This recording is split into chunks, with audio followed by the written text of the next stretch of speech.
is the artist? Who is the storyteller? What do I care about? What do I want to see in the world? What materials do I love? And how do I want to approach my practice in a way that's more curious and more caring, and in a way that is more considered?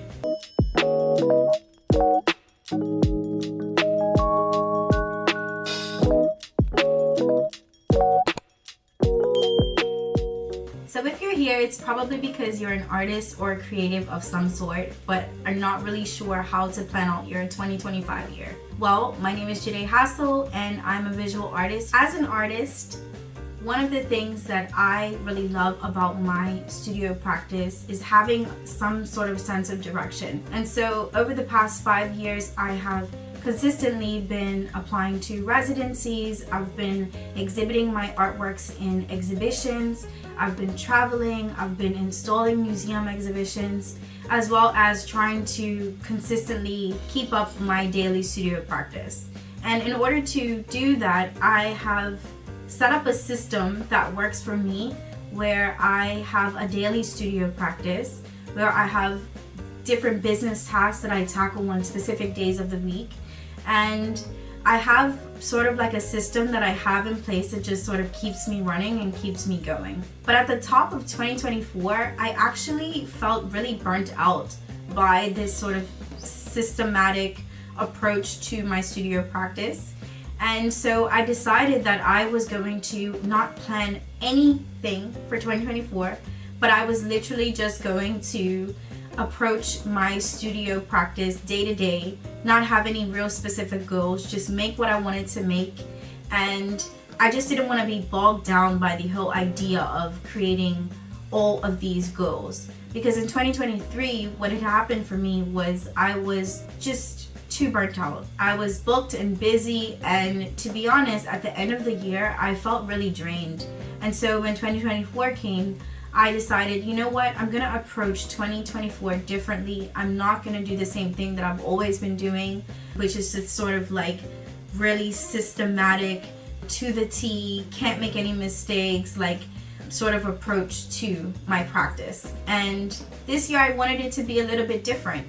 And it's so funny because now, having looked at my 2024 year in review, I realized that I actually work better when I have specific goals in place. And so thinking about my 2024 year, it was really fruitful. I did incredible things this year. I had my first solo exhibition at Masterworks Museum in Bermuda, and it was beautiful because this was an exhibition that wasn't just like special for me, it was special for the entire island. The first time a contemporary artist had been invited to transform the contemporary art space in the main gallery of Masterworks Museum. And this has never happened before. Usually they just keep their collection in there. And so this was the first time they invited a contemporary artist to make a body of work that was a response to their collection. And so I did that, and that was one of the highlights this year for me. Also in March, I had a fantastic opportunity to be a participant in the 2024 Bermuda Biennial, and that was incredibly lovely because I was able to grow my practice spatially in a way that I never had before. So I was thinking about, how does the work function in a room or function within physical space where it's not just like a painting on the wall, but like how does the body move through the space? How do people experience the work beyond just like a square on the wall? So that was really lovely for me, and those two things sort of anchored me throughout the year, where I was able to say like, okay, I'm gonna do these two things, and those things are gonna sort of be like my guiding light to carry me through the year, which they did. But I found myself really bogged down by the idea that I didn't really have any other things in my mind that I wanted to achieve. And I'm one of those people like who goal sets, right? Like I have something in mind and I want to achieve this thing. And so if I don't achieve that thing, I know that I've sort of ended up around or near that area in a way where I can feel comfortable to say like, okay, as long as I put my best foot forward, as long as I sort of end up in the area, I'm good. But because I didn't have any of those other goals that I wanted to achieve this year, I really felt lost. And I'm gonna be completely honest, There were some of the toughest moments that I experienced this year because I didn't feel like I had the vision or the direction that I usually have that's connected with my studio practice, where I have my goals listed out. I'm saying, okay, I'm doing this in quarter one, I'm doing this in quarter four. I didn't have that this year. And so in 2025, thinking ahead, thinking about sort of like where I am, taking stock, looking back at the previous year to look ahead at 2025, I'm thinking that I want to do something also completely different than I usually do. So like I said, whereas I usually to the T goal set, in 2024 I wanted to do something differently and I didn't do that thing. I'm deciding for myself this year in 2025 that I want to really center the idea around who am I becoming, asking myself these pertinent questions about who is the type of person that I want to become, rather than what are these things or achievements that I can like check off in a box to say like, oh, I've done this thing. But rather asking myself deeper questions about who am I becoming as an artist, as a person, and how do I want to show up in the world. And so instead of crafting a vision board for 2025, I think this idea of trying to do like this New Year's resolution is also really dated, and I don't want to lean into that. I want to lean into the character that I'm developing within myself. What are you able to pull from your life experience that you can put into the work, that you can feel very proud of, even if you don't necessarily love the final product? What was the process that you experienced from A to B or from A to D? Thinking about that journey and thinking about that journey as sort of like a transformational marker in your life. That's where I am, and that's how I'm going to be approaching 2025 and really beyond that. And so I would just encourage you, when you're thinking about your year, your 2025 year that's going to be up and coming, to, before you do that, think about your 2024 year and reflect on that so that you can draw like a clear line between where you are right now and how that's going to continue on in 2025 as sort of like a transformational piece of who you're becoming and who you want to show up as in the world. And I want to share with you guys just how I'm going to be approaching the year. So it's not about all of these goals that I'm going to be setting. It's not that, because, you know, I felt like when I did that, I got burnout, and, you know, that wasn't working for me. So then I switched in 2024 and decided that I was just going to be sort of not setting any goals at all, that I was just going to be relaxed and, you know, not do anything. And so now I feel like I have found a happy medium where, okay, it's not like all these like goal settings that I'm thinking about, but it's also not like super relaxed either. It's this like happy medium. But that happy medium, I feel like, is the meat of where I need to be, because it's a more deeper inquiry into the person that I'm becoming. Who is the artist? Who is the storyteller? What do I care about? What do I want to see in the world? What materials do I love? And how do I want to approach my practice in a way that's more curious and more caring, and in a way that is more considered? And so that's how I'm going to be approaching the year. And I just want to share with you guys, I've written a couple of notes. So if you see me looking down, it's because I have my iPad here, and I'm just like written a couple of notes about how I'm going to be approaching the year. And I hope that what I share with you today will inspire you to also think about how you can approach your year, not from this, you know, sort of corny vision board or new year, new me type of vibe, but more so like from a deeper place of inquiry about who you're becoming as a person and as an artist, as a maker, someone who, you know, will be committed to their studio practice. So I guess it's a great place to start, because the first thing that is on my list is me connecting more with my studio practice, me being committed to my studio practice. So in the past, I have always had like a daily practice, but I'm thinking also about the practices that are in alignment with my studio practice. So for instance, I also have a yoga practice. that I have been actively participating in over the past, I would say about maybe 6 years or so. I took up yoga like once I moved to China, and have been actively participating in a yoga practice. And I have found that my yoga practice is very much so connected with my studio practice. So how am I taking the things that I'm learning in my yoga practice in terms of patience, in terms of showing up, flexibility, being able to move and have this sort of fluidity in my practice? How am I bringing those things from the mat into the studio? And so I'm just trying to like draw these parallels between my practices. Because my artwork is like more collage based, I would consider myself to be a collage based artist. I am adding into my studio practice as sort of like this notch on, or this sort of like subsection of my studio practice, a commitment to my collage practice, because that's where I began. That is the place where my work sort of took off, and I was able to then figure out how to draw parallels between, sort of cutting and breaking down and assembling things in a way where I could use that sort of approach to art making and approach textiles in that same way, or approach my layering of my ink paintings in that same way. So there's sort of like deconstruction to reconstruct. I love this sort of process in collage, and I want to incorporate that more in my studio practice. And so I'm committing to a daily collage practice as well. So it doesn't have to be something that's like overly, deep.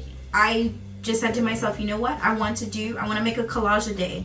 And so it could be something that I do for 10 minutes. It can be something that I do for an hour. It could be something that I work on for 5 hours. I just want to be making in collage every single day. And I want that to be a part of my studio practice. I'm really looking forward to the year ahead, because I feel like for me, it's a moment of deep growth, creative expansion, and business execution. I am so excited about where I am right now in 2024, closing out the year, feeling pumped up, motivated, and just excited to jump into new projects and to envision new realities and new experiences. This year, I really want to focus on my process, the journey of discovery, the journey of how I'm getting from one place to another. So I want to bring you along for that ride. I really want to show the inner workings of my studio practice, how I maybe package artworks that are going out to collectors. I want to show the nitty-gritty behind the scenes of like how I make things. I really want to just bring you guys in and open up my studio, almost like a studio visit, so you guys can really see the process of like how I make things. I think about when I go to exhibitions and I see artworks on the wall, and I'm just like, wow, this is just such a fantastic thing that has been made. I really wish I could have been a fly on the wall for the artist to be able to see like how they made this, or maybe not even necessarily like how they made this, but like what's the thought process behind the work. And so I really want to share more of that with you guys this year, just about like my ideas or my inner findings or my research or my inner workings behind how I'm making the things that I'm making in the studio, so that there is this sort of transparency. I would also say this ability to allow you guys to come in on the journey. I spend so much of my time alone in my studio, and I think that bringing you guys in on the journey and the process is one of the things that will allow me to feel, and not even just me, but also I want to connect with people. And I think that that's probably my next thing on my list, really. My third thing is building community. I want to build community in 2025. Like I said, I spent a lot of time in my studio practice solo dolo, which is good because I like my alone time, but I really enjoy speaking with people. Like I've been posting videos for the past couple of weeks, just sort of testing the waters here on YouTube, trying to figure out how maybe developing a committed practice to creating videos on YouTube could also become a part of my sharing process, or the journey, but also a place where I can build community. So I have spent quite a few years building up my following on Instagram. I mean, I don't have a large following. It's not like, you know, over 10K, but it is a place where I have built a community of people that follow my work, that share some of my posts, and I really enjoy like connecting with people there. And so, shameless plug, if you haven't followed me on Instagram already, please do so. I am on Instagram at hassle_free. So if you haven't followed me, check me out. Give me a little follow. I follow back. I want to connect with you guys, and you know, it's also a great place. If you guys have any questions or anything, you can shoot me a DM. I'm pretty open. I love connecting with people, and yeah, connect with me there. However, I am also actively going to be building community here on YouTube, where I feel like it's more of a deeper, sort of longer form of conversation that's happening. I feel like Instagram and TikTok is just sort of like really quick.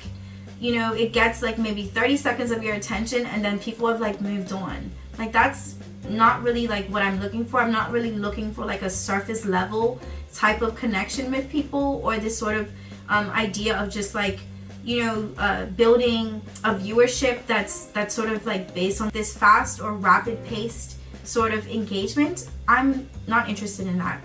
I'm really interested in building longer conversations, deeper conversations, forums, maybe like a shared space online where like I can connect with people, or maybe we can hop on a call and we could like paint together, or we could you know, sort of have like critiques together or something where there's more of a deeper connection, where like there's an exchange there. And so I'll be here more times in 2025. I'll be showing up weekly to give you guys more videos, just sharing my process. And so, like I said, I'm building community, and I would love for you to be a part of that as well. So the next thing that I want to develop in 2025 is this deep commitment to myself and to my word.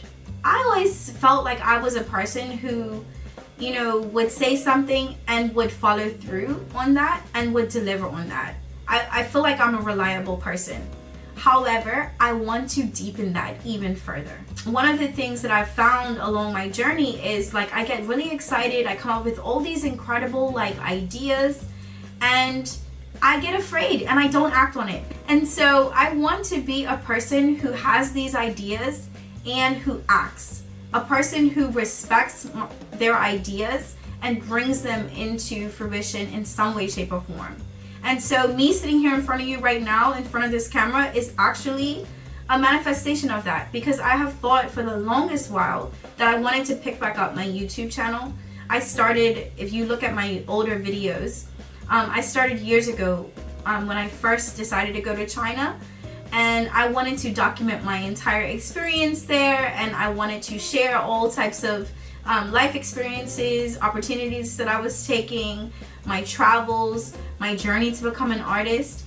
And I actually didn't follow through on that. And that was something that has just sort of like sat on my shoulder for a really long time, because it bothered me that I didn't continue with that process. Because I think to myself, gosh, I started that 6 years ago. And imagine if I would have been consistent with that thing, if I would have, you know, shown up every week, or even if I didn't show up every week, even if I just showed up every month, where would this channel be if I had been consistent with that? And so that's the next thing that I want to do in 2025. I want to be a woman of my word to myself, and to show up for myself for the things that I say that I'm going to show up for. So I'm going to respect my dreams, and I'm going to respect the ideas that I have and put in the work and execute. So that's the type of person that I want to be known as. I want to be known as someone who is a woman of her word. A woman who actually does the things that she says she's going to do and follows through and does it well. And so the next thing that I want to do for 2025 and beyond, because this is not just like a 2025 thing, like I said, is I want to be committed to my health. So I have found this year that my mental health was one of the things that was so tough for me this year. I had so many incredible highs that were also characterized by a lot of lows. And I think that that happened because I wasn't showing up for myself in the way that I should have.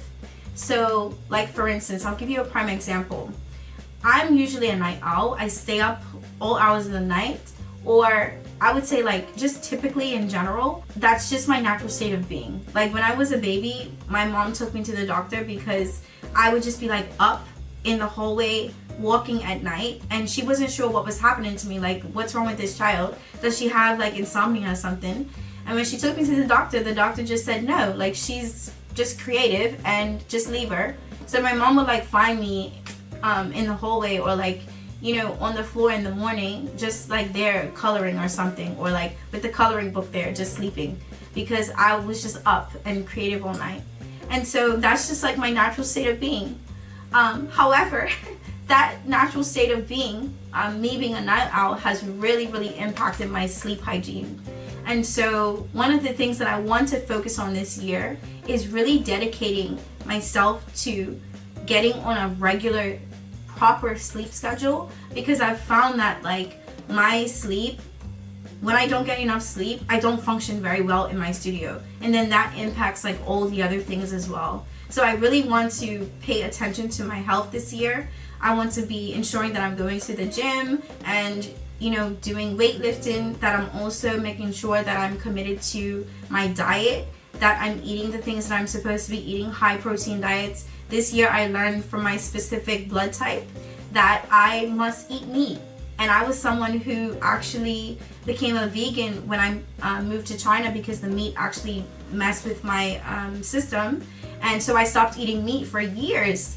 And I didn't understand why I was always so tired or lethargic. I just felt really fatigued all the time. And then when I went to the doctor and got my my medicals and my bloods like checked, they told me like I have to have a high protein diet. And so that's something that I didn't know before. And so I think when we do this sort of like deeper inquiry, when we listen to our body, when we listen to our needs, we can then show up in the way that our body requires us to show up. And so in 2025 and beyond, I'm going to be someone who is really focused on not only my mental health and my spiritual well-being, but also my physical well-being as well. And so this year I also want to focus on exploring different media and stepping outside of my comfort zone. So I think because I have been one of those people who is comfortable with like trying new media and sort of like pushing the boundary, it actually sort of allowed me to use it in a way as sort of like a scapegoat. And then the last thing that I'm going to share, that I'm going to be focusing on for 2025, is my why. I have been in deep inquiry, like I said, over this past year, connecting with my inner child. I've been doing a lot of shadow work. I've really been through it this year in terms of like ups and downs emotionally.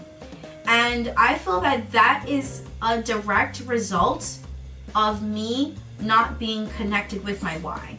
I just want to share with you my why so that you can sort of get to know me a little bit better, because I want to be sharing more on this channel anyway, and I want you guys to know like who I am. And this is also something that I have been learning about myself like over the past couple of months. And yeah, I just want to share it with you guys. The reason why I create is because I am deeply connected with myself spiritually. So I have found that there is a deep connection between my spiritual life and my studio practice. Like I said, my yoga practice and my studio practice. Like these things are like interconnected. And I inherently feel like all of us, no matter where we are, no matter where we come from, no matter our background, no matter our race, no matter our gender, anything, no matter who we are as human beings, we inherently are creative. It doesn't matter how we express that thing. We are all creative in some way, shape, or form. So creativity can show up for different people in different ways. So some people might bake, or some people might approach business in a creative way. Some people might approach design in a creative way, or just approach life in general in a creative way. And I feel like my why is connected with my ability to storytell and my ability to inspire.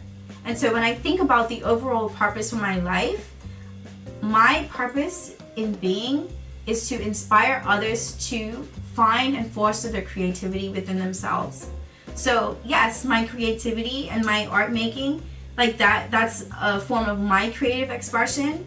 But I think that the real meat of it all for me is doing the thing that I'm creative in so that it inspires others to find that creativity for themselves. That's my purpose and my why. And that's also the reason why I'm here and why I'm showing up and why I'm going to be committed to showing up and building community, asking yourself these questions. Who am I? What do I want? Where do I see myself going? What do I want to share with the world? What do I want to be known for? And really doing that like deeper dive and inquiry within ourselves, because I feel like there's such a beautiful thing that happens when people show up as authentically as they possibly can.